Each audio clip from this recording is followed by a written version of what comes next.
You want to ask broad questions that allows the family to talk in detail. The more you get them talking, the better it is for you.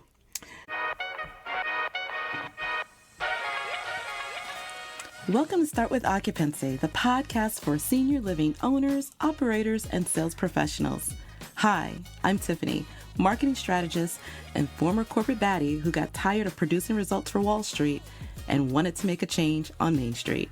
I provide quick tips, idea nuggets, and case studies to help you with proven sales, marketing, and business development strategies along with leadership concepts, so that you can inspire change, impact lives, and improve outcomes for the aging, their families, and your teams. I'm committed to equipping you with the tools, the knowledge, and resources that you need to excel in your business. With over 12 years of experience working inside senior living companies, large and small, I've developed a deep passion for advocating for the aging adult and those who care for them, all while driving business growth. So whether you're already in the senior care industry or maybe you would like to be, if your mission is to serve them, my mission is to serve you.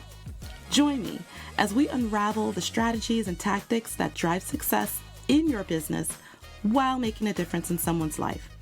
The goal in 2024 is to touch, guide, and impact the lives of 10 families per month. Are you with me? It's time to be inspired, gain practical tips, and own your future. So I also wanted to talk about the detailed steps, like the process. I've neglected to do that earlier, so I thought I would go over it with you. But you want to make sure that you find out what is important for them in regards to their loved ones. So the way to do this is step one, you want to ask broad, open-ended questions.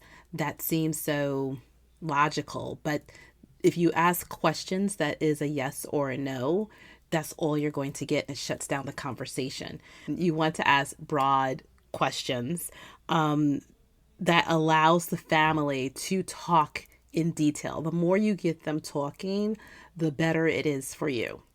Number two is you want to use what I talk about is layered questioning. So you want to do the roots, the foundation, the tree, and then the branches. So when somebody says, what does your mom daily routine look like? What does her normal day look like? And they say, well, she wakes up and she just have breakfast. She watches a little TV, lunch, and then pretty much she does a puzzle, and she may talk to some of her friends and then go to bed. And if that's what they're telling you, that's great. You could just have that, but that would never be enough for me. Okay, mom gets up. Well, I'm asking, okay, so around what time does she like to get up in the morning? Oh, okay, 7. Okay, and then you said she has breakfast. So what does she like to eat for breakfast? Is she a big breakfast eater or is she small breakfast eater?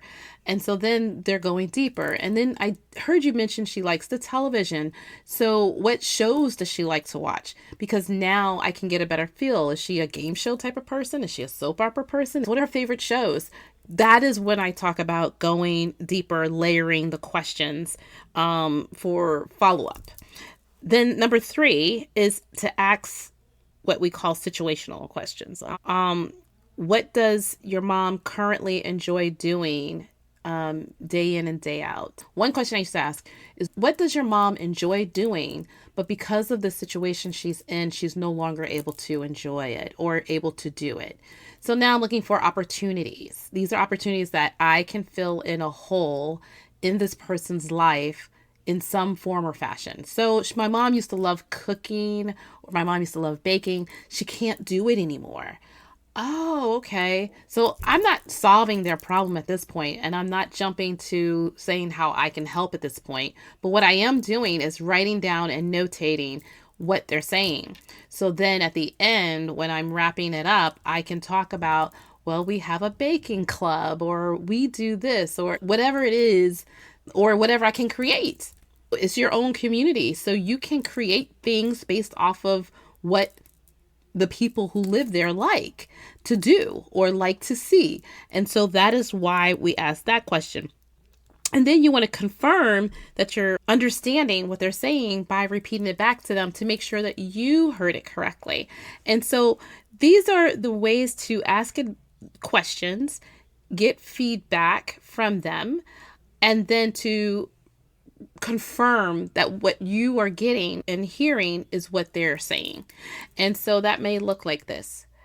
So what I understand you to say is, or if I heard you correct this, I just want to make sure I understand. Those are all phrases that I use when talking to a family. And that is to make sure that I have a great understanding of what they're telling me. So you want to do that, not like weird out, like, but just on those major point questions, their daily routine or what their needs are, or even when it comes to the financials, different points in the conversation, you want to kind of make sure that you have a good understanding so that you can help them come to a conclusion. For me, it looks like, in my mind, I'm thinking of solutions, but you don't jump to the solutions when you're in that question mode. That happens at the end of the conversation or towards the end of the conversation. And that's where you're wrapping everything up that they said in a bow, and you're pointing out the things they said in the conversation so that you can show them how your community can be a solution for their loved one and for them. Wanted to throw that in there. If you liked what you heard today, don't hesitate to share this episode with others, because my goal is to have 30,000 families helped through people like you. And so that is the goal. That is what I'm focused on, is how do I help as many families and aging adults as possible. And the way I do that is through you, those who are on the front line really making the impact. So let's go inspire change, impact lives, and improve outcomes.